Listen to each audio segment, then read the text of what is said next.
So question 15 says, use the graphing utility to graph the function over the indicated interval and approximate any local maxima and local minima. Determine where the function is increasing and where it's decreasing. If necessary, round the answers to 2 decimal places. So again, we want to hit our y equals button. We want to clear our function off.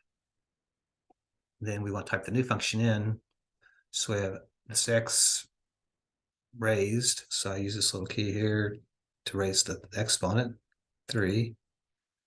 Down, right arrow to bring it down, minus then 3x squared plus 3. Again, watch out between minus and negative. So it's tricky sometimes but these are 2 different keys in the calculator. So if you want a minus sign, you have to hit a minus sign. If you want a negative symbol, you have to hit the negative symbol. So you really have to pay attention to the context of where those dashes are placed at. So if I go to window, it really doesn't tell me anything about the x value, the y values. The interval is the -1 to 3. So the -1 to 3 is only the x values. It doesn't really say anything about the y values. So hopefully the -4 to 10 still works for us. So if I graph it, we do see that there is a local maxima here and a local minima here. So let's identify this local maximum. Again, if you're using the calculator, the key is you have to hit the second button. And then the trace key has like a little calculator above it in blue.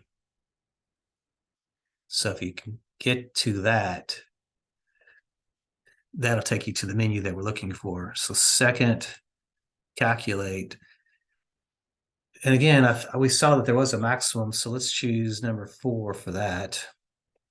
And then the maximum was over here, so I have to be left of it to start with.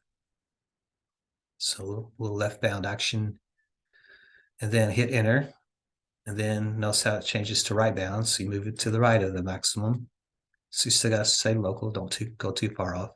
Hit enter again.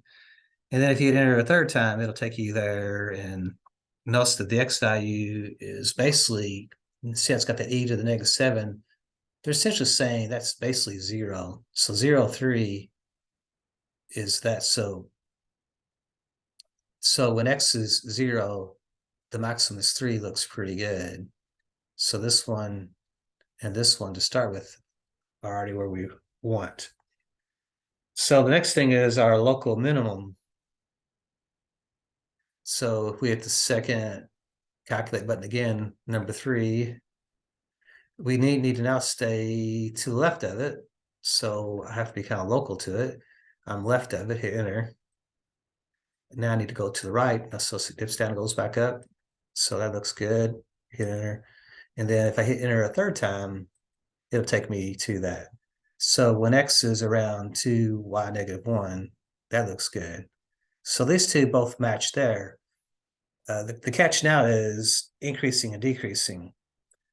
So remember, from -1, this would be 0. From -1 to 0, it's increasing. So that's matching this.